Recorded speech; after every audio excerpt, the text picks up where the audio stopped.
Okay, here we are back in the kitchen making another Sunday night dinner, which has been proving to be an absolutely great time for us in the house. So tonight we've actually had a couple of people ask for gnocchi, right? So when I had the athlone in, we had Parisian gnocchi on the menu fairly often. So Brittany Brooks, this one's for you, making some gnocchi. So as you can see, I've got my little soldiers here all lined up, ready to rock and roll. So what we're going to do is we're going to move over to the stove and make some magic happen and start making some dinner. Okay, so for this, I'm sure as you guys can figure it already, I'm kind of filming by myself. So let's just roll through some of this. We've got 1 cup of water. We got 4 ounces or a quarter of a pound of butter, or it can be 1 stick. It's entirely up to you. So what we want to do is we want to bring up the butter as well as the water here up to a boil. Let that sit. It's going to do its thing. It's really not going to take very long. This is one of those pretty straightforward recipes that, again, kind of like the spätzle, not too many people make it, don't really think about it, but it is fairly straightforward.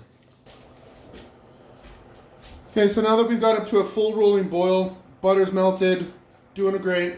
We've got a 1.25 cups of all-purpose flour for normal people. As you guys already know, I'm using gluten-free flour. So not 100% sure if this is going to work out, but we're just going to go for it and kind of hope for the best here. So what we want to do is we want to vigorously mix this. We don't want this to stick, which it's going to a little bit. We're going to get this kind of odd looking paste, which as you can see we already have. So aggressive. It is going to start sticking and develop a film on the bottom of our pot here, but don't be fussed about that, okay? Keep that mix going. This happens quite quickly. And so what's happening right now is we're just evaporating some of that moisture. But again, gotta keep working it so it doesn't stick to the bottom of the pan and then burn, right? It's not what we want. So really it's about that fast. It only takes a couple of minutes. Everything's been incorporated. And we got this film, and that's the film that we're looking for in the bottom of our pan. So I'm saying that's it. That's all we need to do at this point in time. Okay, so this next part is going to be a little bit of arm muscle work without question. So we want to be able to start adding in what we've got 3 eggs. Then we're going to add in some flavoring agents. So the trick with this is to incorporate 1 egg at a time. So into our hot mix that we've got in a big sturdy bowl, I've added in our trusty little tea towel at the bottom. You can also do this in your KitchenAid mixer, which would be significantly easier without question. However, that's the way we're rolling here. So let's get to this. So again, 1 egg at a time. Fire that in. We want to incorporate this in here before we start adding in our next one. Okay? Again, it's going to be a bit of a journey here. And because the mix is hot, we don't want to take our time too much. Our temperature will be coming down without question. And, maybe our bowl could be a little bit smaller, but it's not, so that's okay. Okay, changed my mind. Instead of our wooden spoon, I'm going to go to our wire whisk. It's going to be a little bit easier to get these guys going. Okay, that's fairly incorporated enough. Could have used probably a smaller bowl, but that's okay. We'll get this sorted out. The density of our flour that we're using is definitely different than what I'm accustomed to using for our general all-purpose flour. Again, it's that gluten-free that tends to make things a little bit difficult. But we're still getting it incorporated. We're still kind of doing our thing here. Don't be afraid to get in there. Be aggressive. Okay, let's get our 3rd egg in.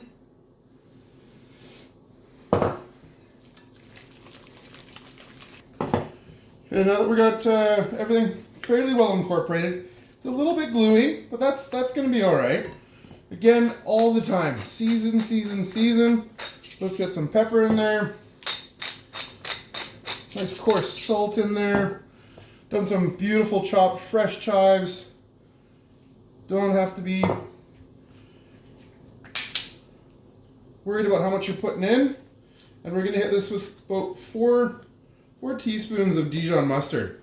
It's going to give it some of that kick, some of that acidity that we're looking for in there. And I've obviously that mustard love into this. So this is going to be great. We're going to get this fully incorporated.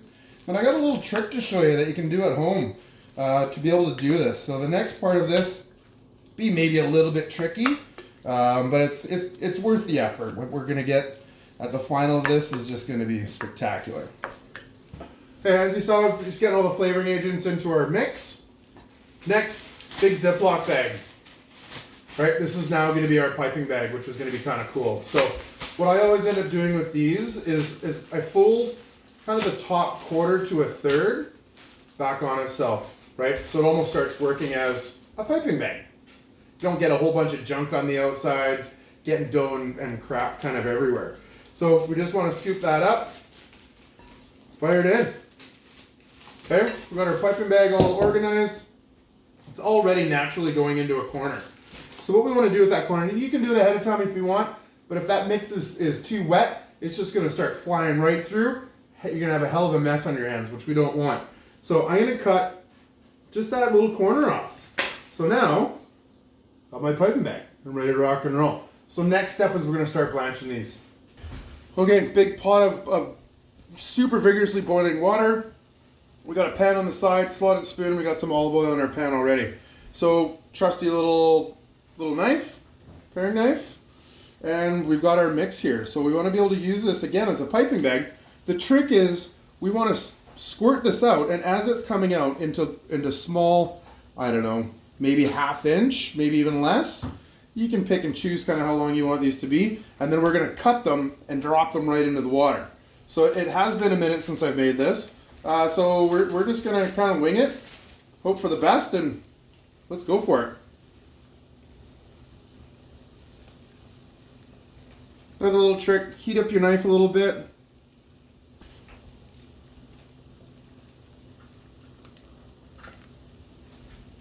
All right, so truth be told, that trick with the Ziploc bag didn't work at all. So I do have a piping bag, I got a round little tip, and now hopefully this is gonna go a little bit better than it was before.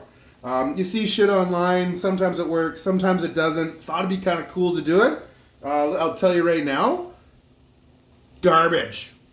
So let's get back at this and keep going. So this should come out a lot easier.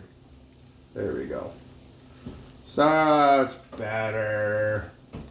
Okay, just rip through them. Do as many as you're comfortable with. Just keep in mind that these got to be in boiling water, probably 2 or 3 minutes. They are dumplings, right? The flour, the eggs, we want all of that to kind of combine and cook all the way through in our boiling water. So do off a number of them. I don't know, 40, 50, 20, 10. I don't really care what you guys do. Makes no difference to me. I got a bunch in there, right? So I'm going to let those hang out for a couple minutes onto the bake sheet. Away we go. Okay, so you can see all of our little Parisian gnocchis they're all finished, right? So that's what the pan is for. A little bit of olive oil keeps everybody separate. So we need something to put this with. Why don't we do a mushroom sauce, right? Always super good. So I've got my pan warming up already. I typically don't use oil at this point. You know, let's make a sauce, right? Add in an appropriate amount of butter, just fine. A little bit extra. Because what we're going to end up doing is we're going to add in our mushrooms as this starts melting. Okay? So those mushrooms are going to absorb a lot of that moisture. We're going to add some moisture back into it, a fair amount, a bit of cream perhaps, and that's just going to help tighten up our sauce. So even while the pan's just kind of warming up nicely, I've got roughly half a shallot, just a nice brunoise, super fine, and throw that in. And again, just like any onion, we're going to saute this, but we're going to get to a point where it's translucent. Okay, so we got a great saute on the go. Our onions are exactly, our shallots are exactly where we want them, just translucent, but not gaining any color. So we just got, Kara picked up like a party mix of mushrooms already sliced up, so I didn't have anything to do, which is awesome. So what kind of mushrooms are in here? I don't know. Looks like button and cremini, and more button and more cremini is my guess. But whatever, kind of a field mushroom. It's the size that we're looking for. There we go, everybody in the pool. So one of the tricks that we're going to be looking for here, obviously we want these to saute. Well, what they're doing right now, those mushrooms are absorbing all that moisture. Well, how do we get some of that moisture out? Well, we can let it cook.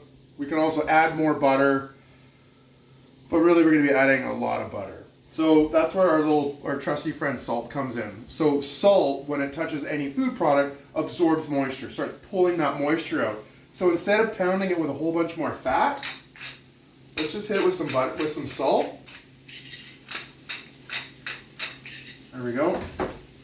Give that a good toss. And that's going to start that process of leaching out some of that moisture. So I got my little mini man here. Bosco's back in the shop with me, which is always so nice. He just finished his supper. So as you can see, the mushrooms we're starting to get a bit of color on here, which is what we're looking for. Again, some of that moisture is starting to fall out a little bit. Maybe not quite as quick as we expected, but that's okay. And these can go as far as you want them to go. So that you can saute them all the way down and then start adding ingredients. I kind of like getting halfway through. A little bit of color, but I still like to have the mushrooms have some dexterity to them, so they've got a little bit, not really a crunch, but they're not super soft, but you gotta chew them in, so maybe a little al dente. So now is gonna be the time where I'm gonna start pounding it a bit more. Ingredients, so wine's always good. Secret Cellar Pinot Gris, I don't think I've ever had this one. South African, definitely haven't had this one. So with this amount of mushrooms, we're probably gonna be looking at about a cup and a half of white wine. Should be it.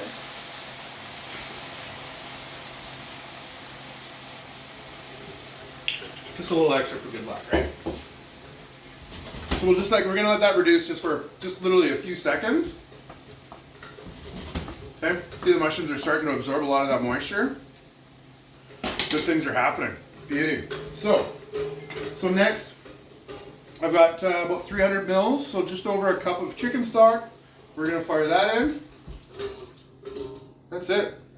We're just gonna let that reduce nicely. It'll just reduce and bubble away, and then we're gonna start adding in a little bit 35 cream. That's when we'll start hitting in some of our flavoring agents, and before you know it, supper's gonna be ready. So between the white wine and the chicken stock, probably reduce this not quite by half. But what I want to start doing now is I want to add in my cream, which is going to start binding everything together. Because if I just let this keep going as is, we're not going to get any thickness to it whatsoever. So yes, 33% cream, whipping cream. That's why pasta sauces taste so good in the restaurants. So fairly liberal with that. So quarter of a liter, 250 mils, about a cup. So now you can see that it's changed a little bit of color. That's really going to start, as that's boiling away and simmering, it's going to start tightening up, and that's where we're getting some of that consistency with the pasta sauce. Okay, so sauce is reducing beautifully. It's been on, I don't know, 5-8 minutes. We got some chicken grilling on the barbecue. Don't really need to show you that because it's kind of boring. But this is really the star of the show today, this gnocchi with this mushroom sauce. So I've actually, we had leftover bacon from breakfast. Pardon? Yeah, we had leftover bacon for breakfast. We cooked the whole package, there's only 2 of us. So the ones that have 3 or 4 people eating a package, yeah, it's gonna go. So, needless to say, we've got a little extra bacon. So let's just fire some of that in. Okay.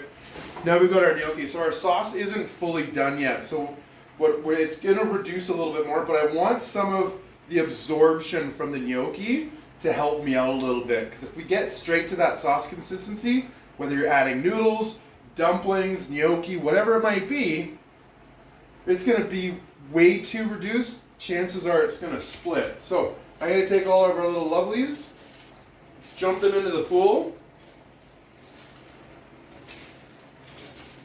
There it is. Right? Coming together beautifully. Give a little toss. You can start seeing, actually, our sauce is immediately thickening a bit. Look at that. Oh my God. Okay, at the same token, we've got enough liquid here to heat up our actual gnocchi themselves. So next, always, as we know, season. It's such a crucial part of what we do every day.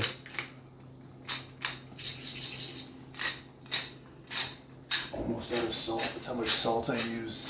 Filled it this morning. No. Anyway, nice toss. Let's give this just a quick little hey, how are ya? See where we're at. Look at that, the sauce is really starting to come together. Yeah, very nice. A bit more salt.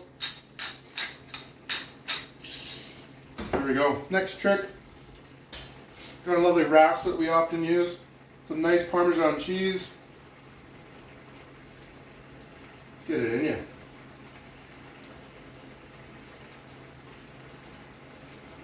Look at that. Yes, yes, yes, yes, yes.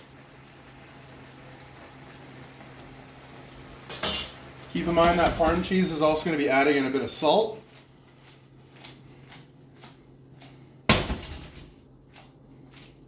Okay, that gnocchi is not going to take too much longer to heat up. We are going to give it just a quick little taste. Seasoning's banging. Nice little pillows. It's kind of what they taste like. They just absolutely dissolve right in your mouth, as a good Parisian gnocchi should, and an Italian for sure.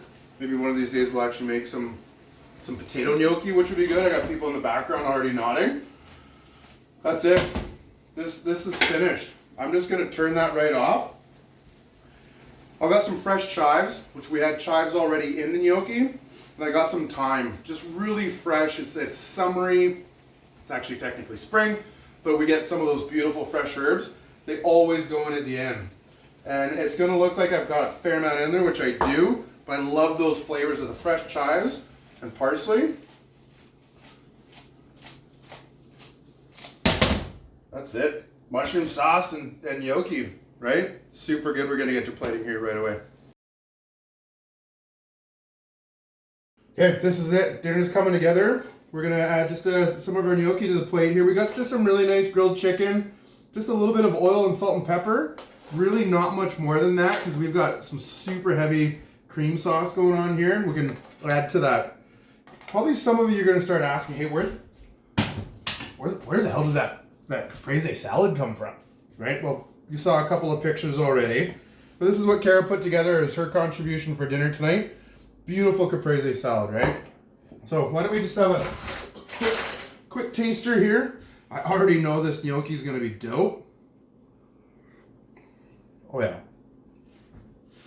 Don't need to try the chicken.